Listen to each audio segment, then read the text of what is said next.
Jadi partai tersandra dengan korporasi. Kenapa? Karena aturan hukumnya juga.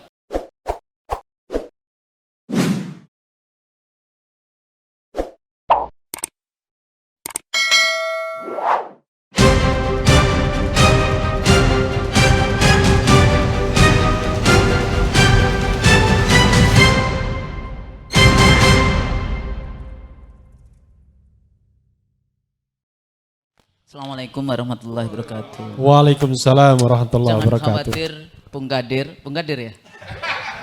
Bung Kodari, saya enggak ini kok, bebas menyampaikan pandangan. Tapi kita sampaikan pada masyarakat secara luas.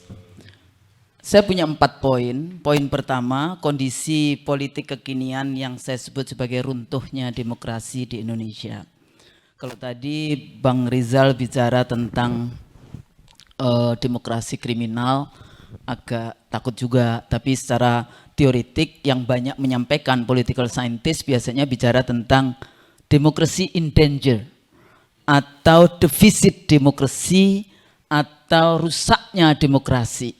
Dilihat dari berbagai macam perspektif, baik itu norma moral, nalar ilmiah, kemudian nalar etis, dan public etis. Kalau public etis ini berhubungan dengan praktek politik kekinian.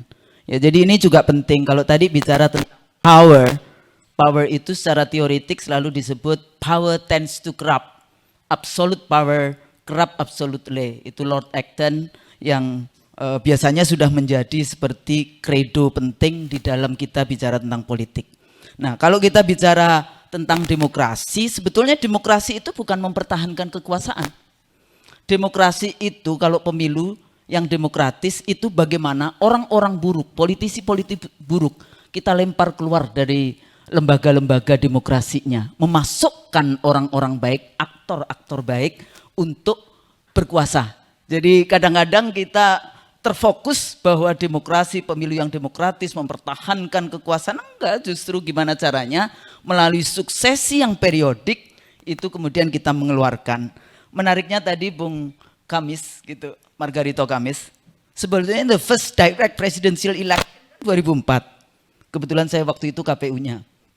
Dan waktu itu kebetulan saya juga menjadi timnya pemerintah. Waktu itu ada 4 anggota KPU yang jadi tim pemerintah, saya, Prof. Nazar, Prof. Rusadi, dan Prof. Ramlan. Nah, waktu itu sebetulnya pilihannya adalah ya sudah, semua partai silahkan memiliki calon presidennya. Makanya waktu itu ada 5 pasang calon presiden, ada 2 ronde pemilihan pilpres. Dan hasilnya there is no such single bloodshed di dalam pilpres yang pertama di Indonesia. Dan kita diakui The Shining Democracy Indonesia Example itu sampai 2 kali ditulis menjadi The Economist gitu ya, cerita cover story dari The Economist London. Belum pernah itu sebenarnya Indonesia ditulis begitu baiknya. Ya, direct presidential election, the most complex election system on earth, the biggest election in the world. Nah, persoalannya hari ini kalau kita bicara tentang keadilan, distribusi keadilan, distribusi kesejahteraan, itu timpang. Nah, ini persoalan. Dulu kita reformasi bicara tentang KKN misalnya ya, tapi hari ini sepertinya kita lupa lagi dengan visi misi kita di dalam reformasi. Korupsi merajalela misalnya, kemudian suara-suara pemilu diatur bandar.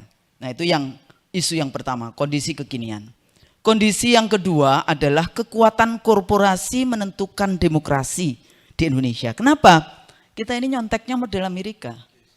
Amerika itu memang mengimplementasikan yang disebut demokrasi liberal.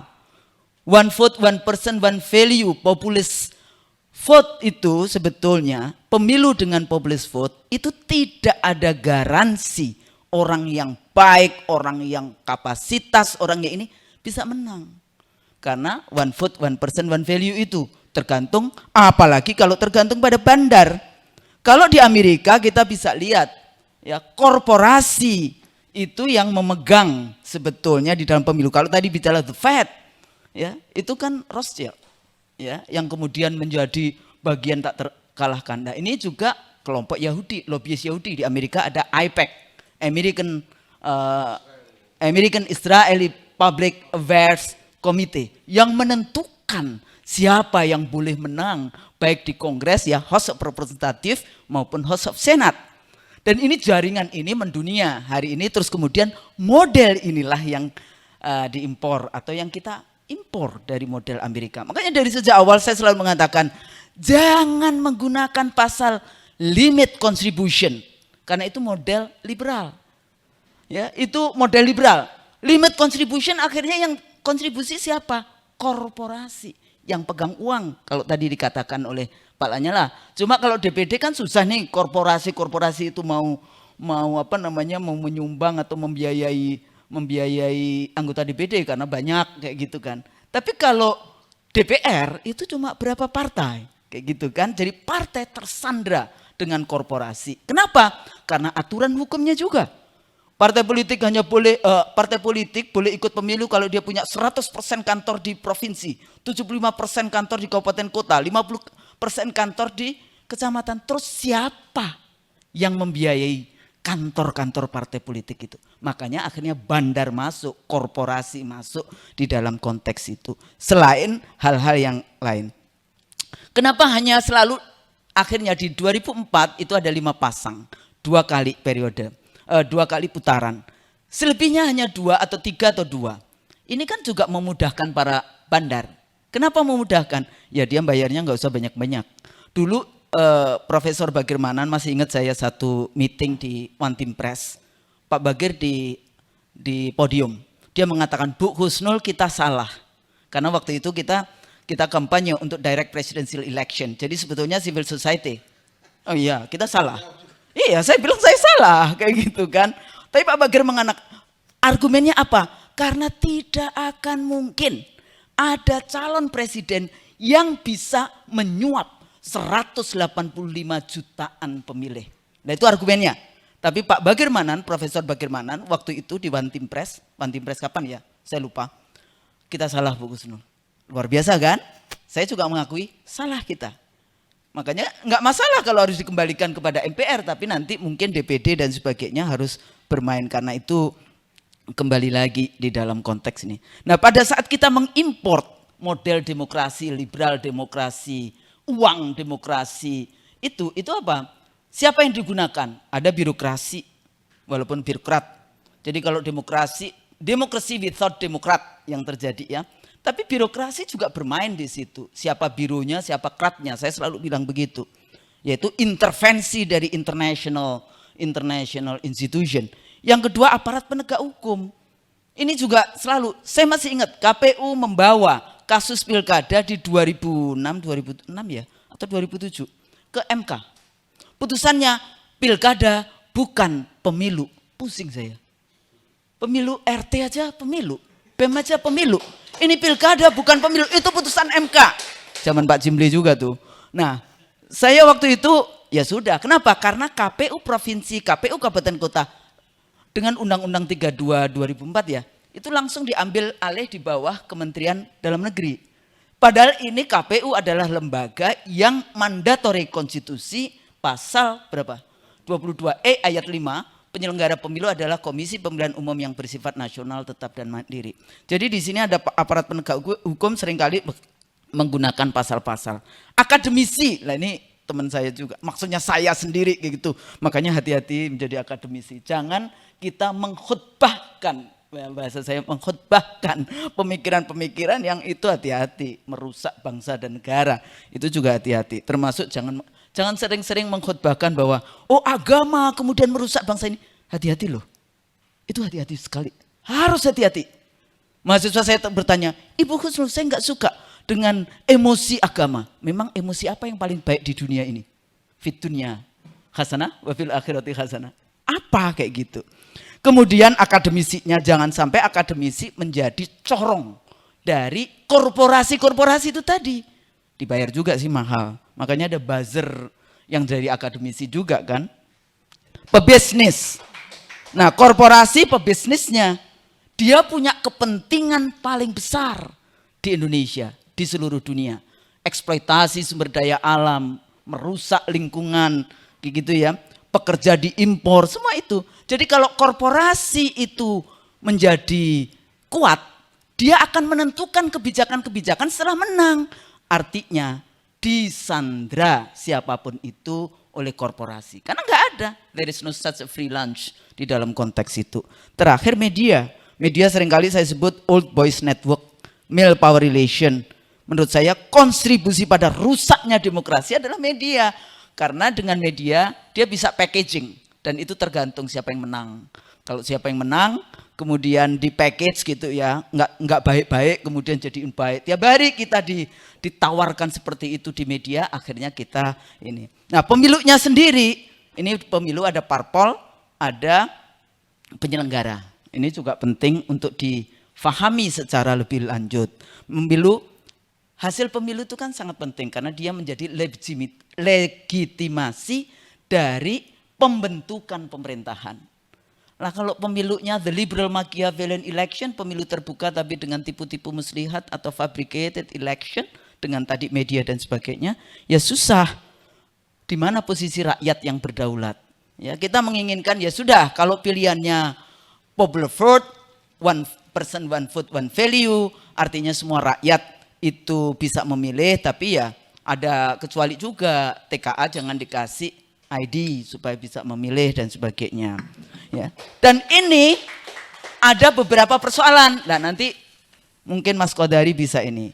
Kalau dari segi referensi, siapa sebetulnya yang bisa kita lihat bagaimana yang menguasai itu remote controlnya bukan civil society bahkan political society, tapi business society yang dominan. Melalui apa? Melalui pollsters, lembaga survei. Fungsi dari lembaga survei ini apakah bisa mencari calon-calon capres terutama yang kompeten untuk mengurus 265 juta rakyat Indonesia atau sekedar yang kita sebut penggiringan opini. Ya ini penting untuk kemudian kita ini. Bahasa lainnya, apakah survei-survei itu mencerdaskan para pemilih atau sebetulnya memanipulasi para pemilih? Ya, yang kedua, lobbyis, iklan di media, mahal iklan di media itu, pemodal dan parpol. Terakhir parpol. Karena tadi dikatakan ya, kalau dulu 2004 nggak ada. Parpol silahkan punya calon sampai 5 pasang calon. 5 pasang calon dari partai yang berbeda, maka ada 10 partai yang terlibat. Waktu itu juga nggak gampang. Kita dulu di KPU, kebetulan kita juga terlibat di dalam proses-proses memberikan masukan-masukan itu juga bagaimana caranya. Nah persoalannya parpol ini punya kelemahan yang luar biasa di dalam rekrutmen. Jadi ini siapa ayam siapa telurnya ini sudah pusing gini. Parpol disandra oleh oligarki bisnis, oligarki ekonomi. Parpolnya sendiri membangun oligarki politik. Jadi keduanya ini berkoalisi, berkolusi yang disebut unholy alliances. Itu teori political ekonominya. Makanya sebetulnya saya setuju partai politik jangan dijadikan partai rental. Itu bahasanya tadi ya, partai rental kayak gitu. Berapa biayanya? Kayaknya murah itu kalau cuma 1,5 triliun. Saya dengar katanya ada yang harus 10 triliun, ada yang harus ini. Nah kenapa saya parpol dan penyelenggara ini jadikan satu? Karena KPU gagal menjaga suara rakyat. Kenapa? Biaya pemilu, biaya menjadi saksi dari partai itu mahal. Makanya kalau ada pimpinan ketua umum partai politik, ada orang yang mau maju calon, bener nggak ini Pak Lanyala mesti harus agak sedikit terbuka pengalamannya ya. Kalau mau jadi gubernur, jadi bupati, wali kota, itu pertanyaan pertama, punya berapa uang?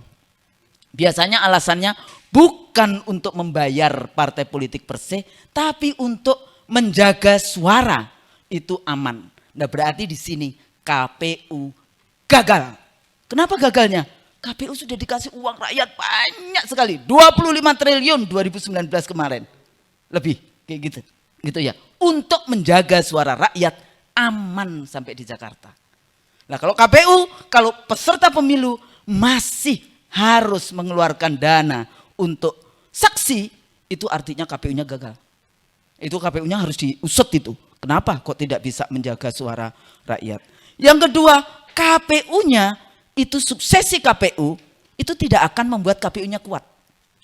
Anda bisa bayangkan KPU Provinsi Jawa Timur nih Pak, itu baru diganti Januari untuk pemilu April.